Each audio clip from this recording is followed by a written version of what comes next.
Hello, everyone.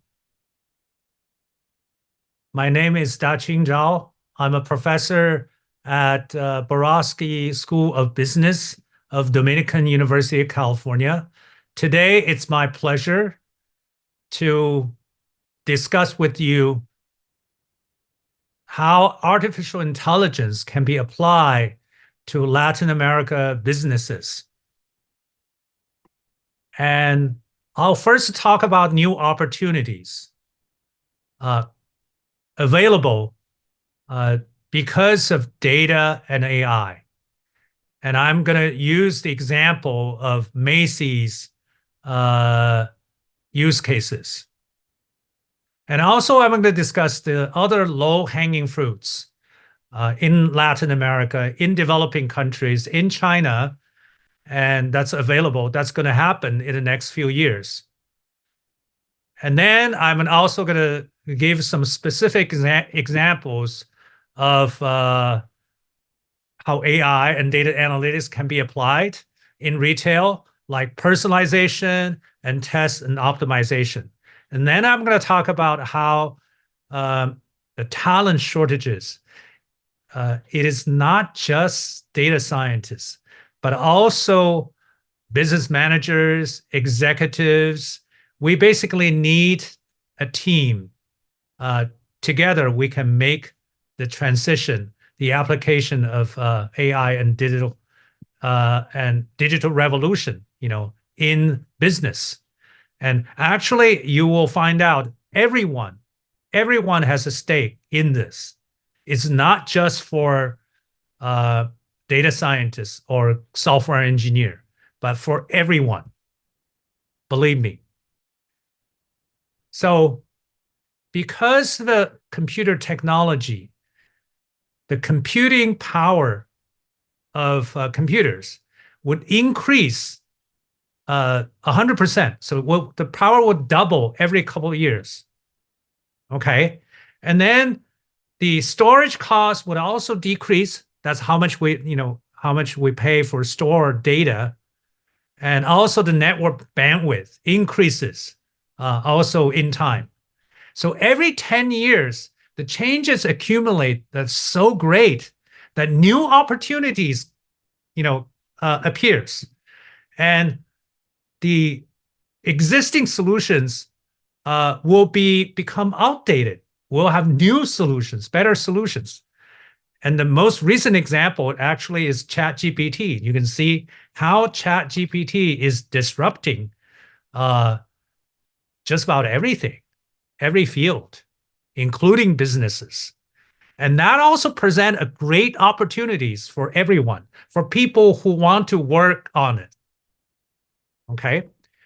And also over time, devices adoption increases. These are smartphones, Internet of Things, sensor data increases. These are text, images, videos, audios, weather data, health data, traffic data. More data, more ability to process, more computation power, better models. They solve new problems. Okay. Now AI models are more intelligent in many ways than humans. And Google chief scientist once said, what is the best job in the 21st century?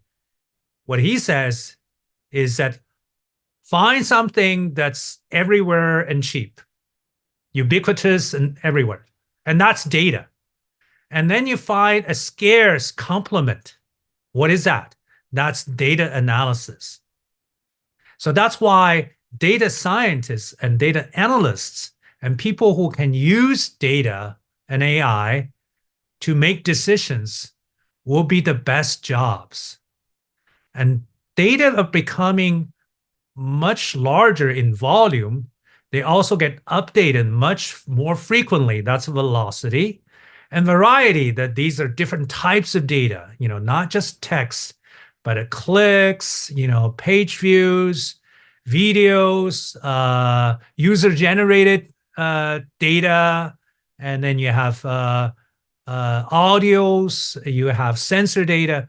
So most of the data, 90% of the data collected by companies in the US are not analyzed. And the data are increasing in exponentially.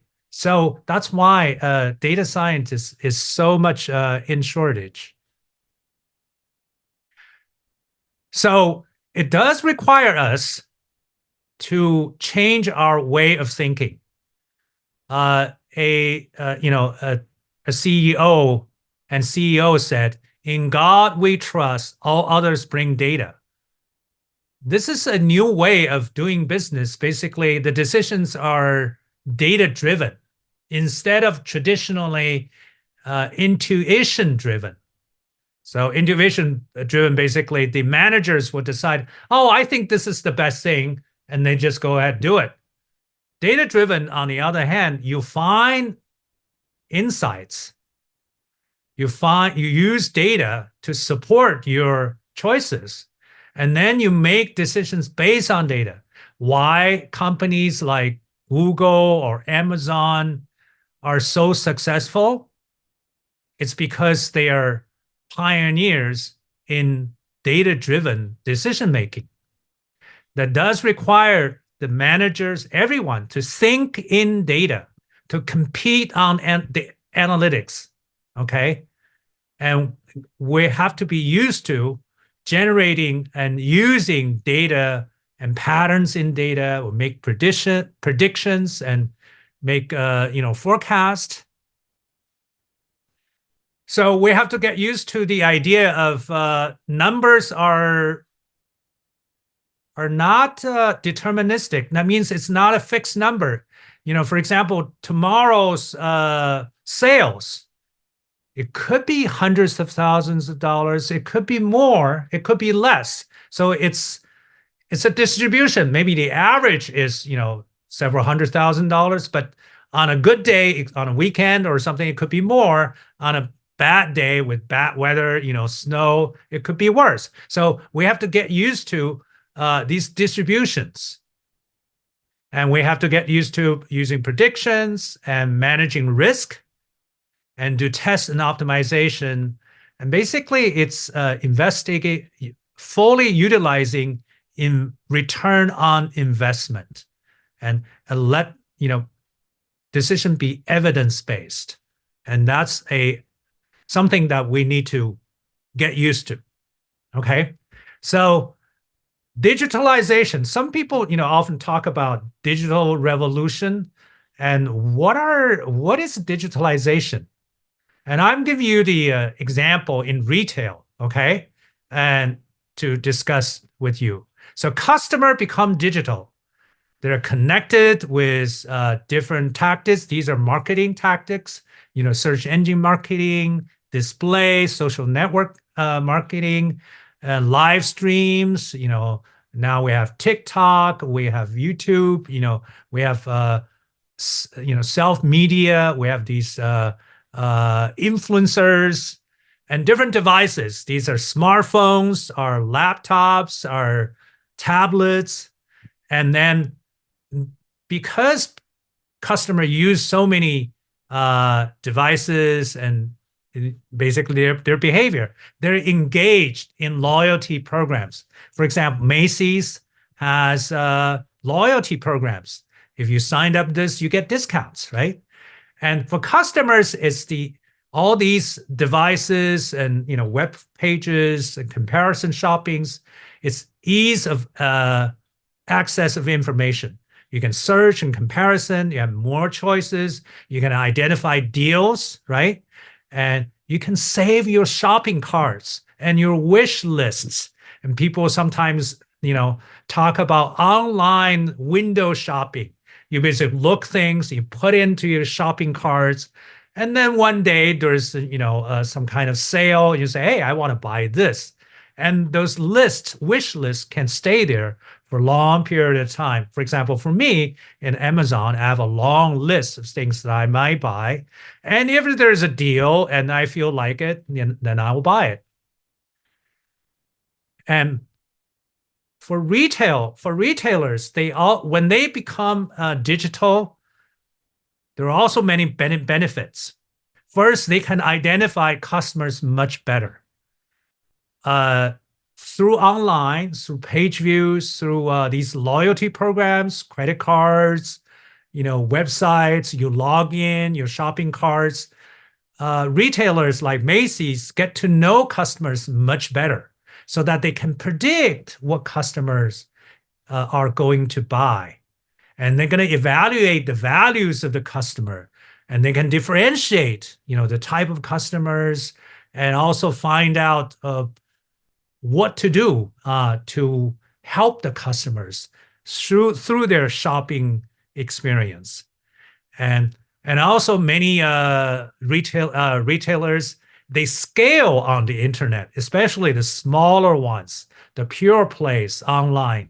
And they could not reach many people, but through these online digital, digitally connected world, they can scale much better.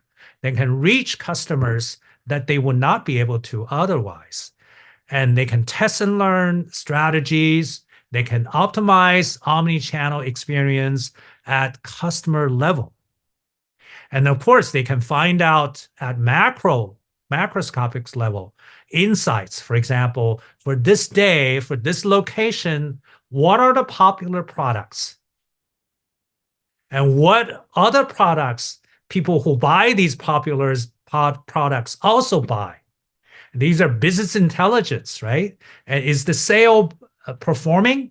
Is it better? They provide more perspectives. They can crowdsource. They can ask the customers, and not necessarily directly asking customers, but through analyzing customers' behavior, they can find out what products customers are searching, how long they view these, and whether they buy or not. All these things. So resulting in a more engaged customer, and with 360-degree data, you can see all behavior, online and offline behavior. That's omni-channel, okay? So that requires actually, even for businesses like Macy's, have to do some kind of transformation. This is digitalization. This is digital transformation. For example, they have to create e-commerce sites. You have to be able to sell products online. You have to do online marketing, this search engine marketing and all that. And then you do online and offline media optimization. You have to get used to analyzing insights and your operation from supply chains, from sales, promotions, all these, whether they're closing stores or opening stores, all these have to be data-driven, data insight-driven. And there is also a BOPS, that's buy online, pick up at stores. So customers can buy something online, but Macy's, because they have so many stores, 80% of the customers have a store, and within 15 minutes drive to their house or something, they just go there and pick it up. But customers, when they go to the store to pick up, they may buy other things they like. Yeah. So stores also become fulfillment centers. You can order online, then the products will be sent to your home address from stores. Yeah, recommendations on sites. That's when customers go to the stores and they find something. They look for an associate. I need this shirt. And the associate will look at the computer screen, and they know what brand the customer like, what sizes the customer use, and what preferences they have, and then they will do recommendations based on that information. These omni-channel experiences would not be possible if we don't have customer level data. So these are different type of data: online, offline data, web analytics, online contents, products. You construct customer profiles, event paths. You predict customer intents. That's in the next months, what are the things the customer will buy? Yeah. So there are so many data, different type of data. Now we have large language models. They will improve productivity. This is the news so China, JD.com, which is a retailer, online retailer, they have a product. It's called Chat Rhino. It's an automated tool that will generate marketing ideas to a full-fledged campaign, which is own smartphone-based web page in just minutes. And the same task will take humans 2 weeks to complete. So now these computer AIs can do these solutions automatically within minutes. I also saw one of my students who is an architect, and he will be able to design all these pipes, pipelines, and electrical wires, and all these things in 5 minutes because of these large language models. You know, another product you ask doctors 1,000 times to answer your questions. So you're leveraging not just one doctor, but thousands of doctors' experience. And that's data and AI. So ChatGPT-4 now can answer questions about law, sciences, history, can proofread, can summarize as good as most people. Yeah, and ChatGPT now can write computer code. They can generate computer code for customer insights, data analysis, using natural language. You can just tell the computer, hey, I want yesterday's sale and by these categories, and then they will plot the graph for you automatically. AI. So now AI models, in many ways, are more intelligent than humans in college courses, in law degree certifications, medical school, and all these things. Graduate school examinations. AI models do better than most people. So here basically is, and there were many, it was said there were something like 30,000 large language models that have been launched in different places. Here is 80 in China. And I'm sure data is old. There are more now every day. But after these big models are trained, it's not that they are fully functional. You need people, you need analysts to guide the model to produce the right results. These are so-called one-shot training or few-shot training. You basically give a few examples. You say, okay, for customers who buy these products, he bought a shirt, he bought some pants, some socks, and they're Calvin Klein, and these are the recommendations. North Face, whatever, you give an example. And then you say, okay, give me examples. What would you recommend if someone is, bought some skirts, bought some dresses, bought some children's clothes? What are the recommendations? Actually, large language models will able to make sensible recommendations based on these simple instructions. And that's very, very important. That's called one-shot training or few-shot training. That means you just give a few examples, few-shot training. That's literally what it means. And prompt engineering is the same thing. You give it what the question asks, and then you give what the type of results you want. Just give a few examples, and large language models will do the rest. And you can see how powerful this.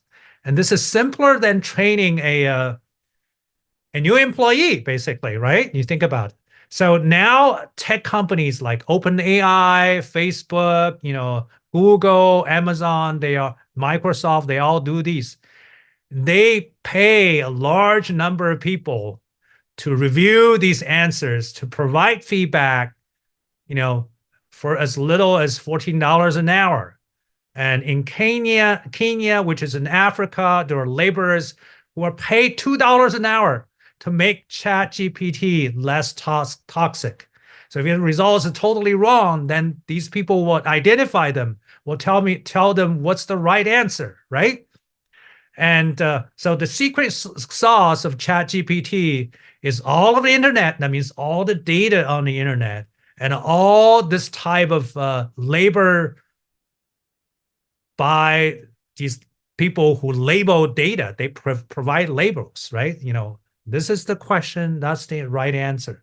And then you do a little bit training and you get great results. Now there are these so-called edge AI. That means a lot of the computing are done on your smartphone. These large language model, ChatGPT-like, will be performed on your Apple iPhone in the next few years. Maybe not yet, but soon. Okay. And that will allow these AI services to be personalized based on your preferences, based on the data you have, based on the books you have read. Yeah. They will give you the answers that you want. So that's the future. Now, yes, McKinsey did a study in 2018. There were a lot of data shortages in talents of data scientists. That at the time is 190,000, but they also require 1.5 million data savvy managers, business managers, to make decisions. And you can see that this is not just computer scientists, not just data scientists, not just people who know statistics, but it's everybody. It's marketers, it's sales, it's operations managers, supply chain managers, you name it. Yeah, HR, it's everybody. And China, actually, if you look at China's efforts, the marketing is much more toward applied. They're more applied efforts. And I think that's what developing countries should do, right? And in Latin America, you have accessible to Google Cloud, or Amazon AWS, or Microsoft Azure, and all the cloud computing. And there's so many opportunities, and you don't need to do the hard work. So a lot of the hard works have been done for you. Yeah, you just need to customize so that you produce different kinds of solutions, such as in healthcare, in fintech, a lot of in bank. Actually, in China, actually, there are these technology companies that will help local banks to do customer profile analysis, to do risk management, and they share the profit. And I'm sure that in Latin America there are similar situations, and then you have a big base. You have hundreds of millions of Spanish-speaking people, and so you have that scale, and you can do marketing, yeah, and you can try to stamp out corruptions. You can identify criminals, through technology, transportation, optimizing the highway, agriculture, supply chain, as North America and South America are more integrated. You can help environment, monitor the environment. So there are so many things. And of course, last and not least is education, make things more so there are so many things that people can do. Yeah, you can help other people to increase the smartphone adoption. That will help them, to build the digital infrastructure. Yeah, you can use cloud computing and all that.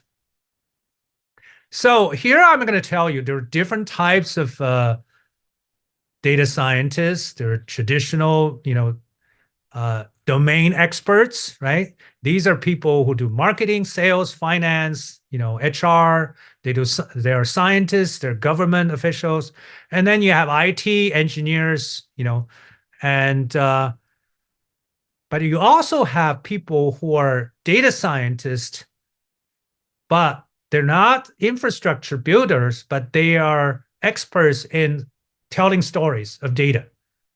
It could be about your customers. It could be about, the environment. It could be about sciences. It could be about pollution. Could be about healthcare. They're domain experts, that are also data scientists. But you also have business executives. These are our managers, stakeholders. They are able to invest, make decisions using data and analytics. Yeah. And business processes not easily replaceable. And so there are lots of opportunities, right? And there are these, data scientists that are built these platforms. I would say most people should not, let professors, universities, graduate students, PhDs do these. And we can do the customization. We can do the application. We can use AI and data, and we care about local causes. These are businesses, our government, our society, to use AI to change our world, basically, right? Yeah, and we decide what data to collect. And these things are not necessarily need to be done by a computer scientist, right? And we know better, these different causes, finance, environments, marketing, doctors, and we can customize. Remember the big language model? We can just use a few examples. We can customize large language models into solutions that are useful. So the challenge actually here is quite broad. Is not just producing these AI models, but how we can apply AI models and do a little bit customization, which is not that hard. Actually, you don't need a computer science degree, and you just need to learn a little bit about technology, but you already know about your business, right? And to really solve business problems, to produce that big impact. Okay.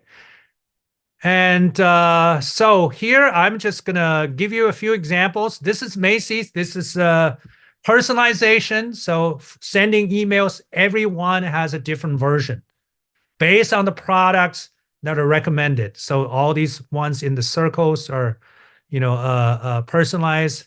These are, emails. Some people get big and tall. We have to identify who are big and tall, men, who are regular sized men, and also their brand and all that. Yeah.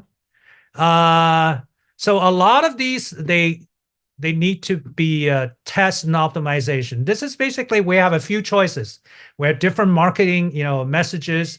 We want to see which one perform better. Before we just used our head, we use our guts, but now we can test using data and AI. Okay. So